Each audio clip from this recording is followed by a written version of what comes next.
From Storm Tracker 6, this is Forecast First, sponsored by Auto Owners Insurance. Simple human sense.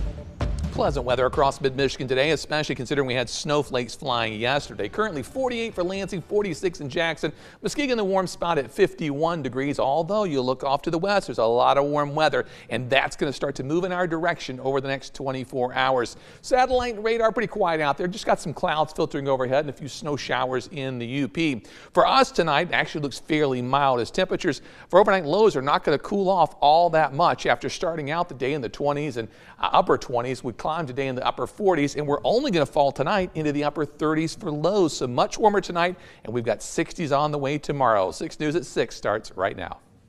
WLNS is here for you with 6 News at 6. Traffic at a near standstill in parts of Lansing as construction crews prepare for the latest phase of construction on US 127. It is our top story tonight at 6. Thanks for joining us. I'm Sherry Jones. And I'm Siobhan Klepfer. The project has taken over Lansing's busiest travel corridor for years now, causing headaches for drivers, but crews say the end is in sight. Nick Simon talked to the project leaders, and he's here for you now with what we can expect in the next few months of construction season. Sherry, Siobhan, orange barrels have just become another part of the landscape since work began on 127 a few years ago. But crews tell me that they should be finishing up most of the major work by November. Until then, there are going to be a few more changes on your drive to work. It's usually a 15-minute trip. It took me about 45 minutes, almost an hour. Stephen Cardine told me that he hoped moving away from the big city would mean less traffic, but it didn't quite turn out that way. I'm from Chicago. This is just as bad as Chicago as far as the traffic and congestion goes with the back up in the construction and stuff like that, so yeah. Other drivers tell me that they've spent years adjusting to the detours, and they're ready to see it end. Going onto the ramps, it's all shut down to get on the highways, the expressways.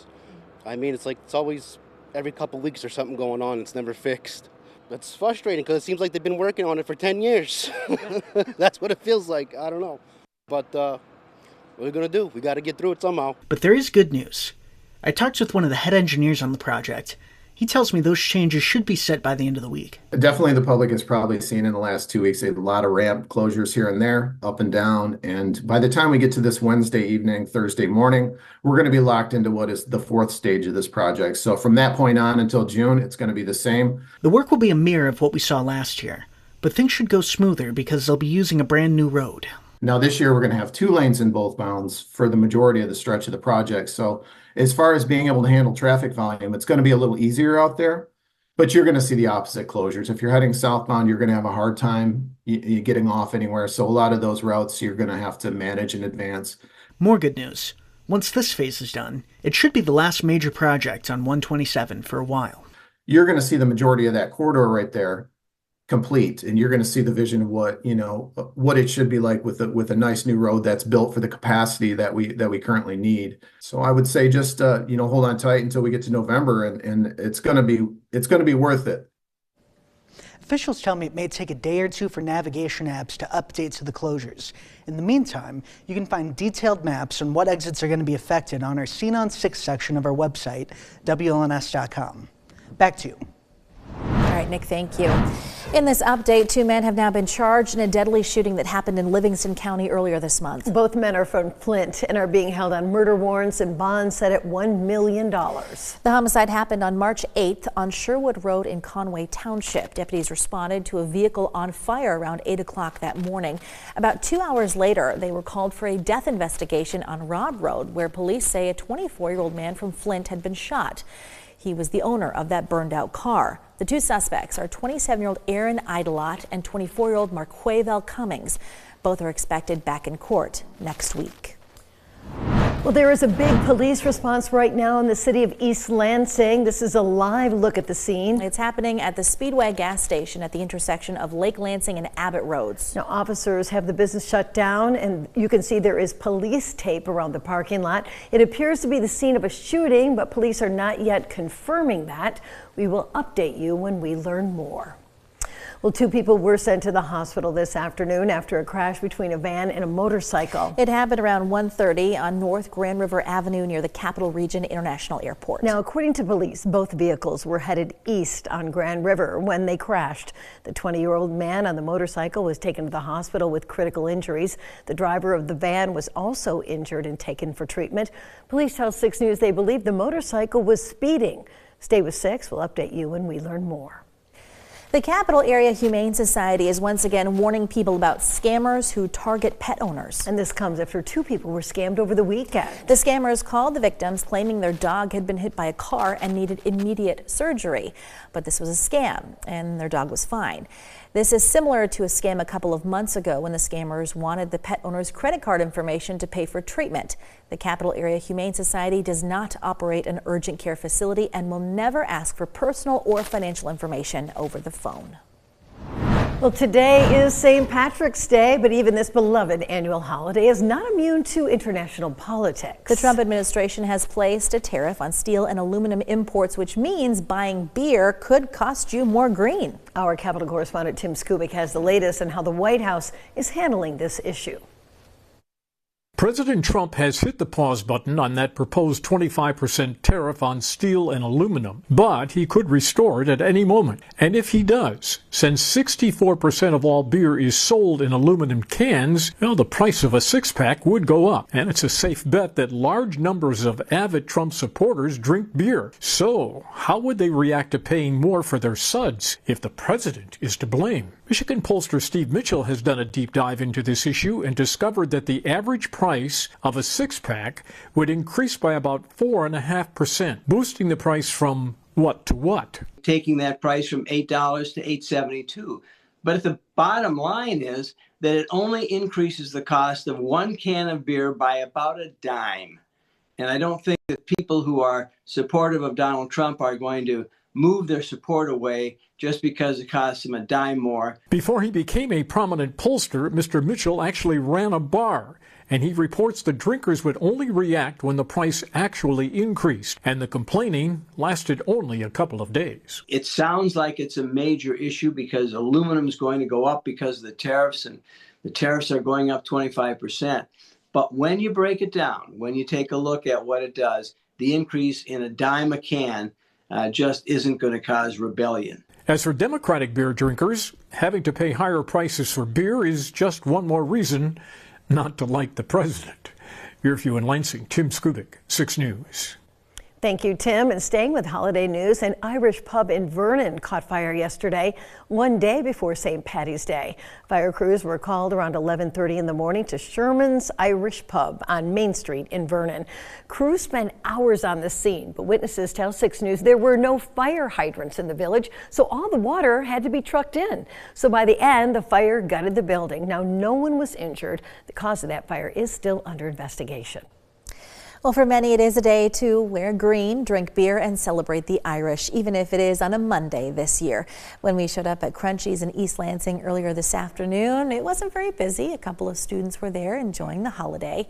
Well, this is just the start of the day for some, though. Normally starting early in the morning, probably around 8, 9 o'clock, and just keep going all day. I wouldn't let it stop me for the world. I mean, this is Michigan State. This is where we party. This is where we drink. We have a good time. I got class, but we can't go to that. I mean, it's class. And just having a good time with my friends, and that's what's important. Well, East Lansing police tell us they will be out in force tonight, making sure that everyone plays it safe. From Storm Tracker 6, this is Weather First, sponsored by Auto Owners Insurance. Simple human sense. Travel-wise for tonight, if you're out and about, it looks good. No weather systems to bother us today, and certainly no snow like we had yesterday.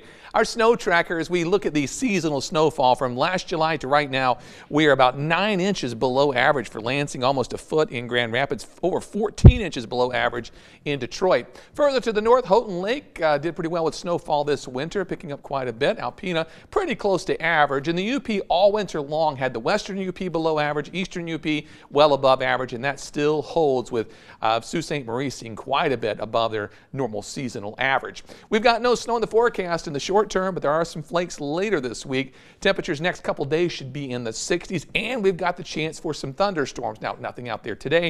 A few snow showers to the north, but on Wednesday, a level 1 risk of a stronger storm or two. Ingredients don't look that great to me. Not enough instability, but it wouldn't take a lot more to get some gusty winds, so we'll watch that. But at this point, I think we're probably okay.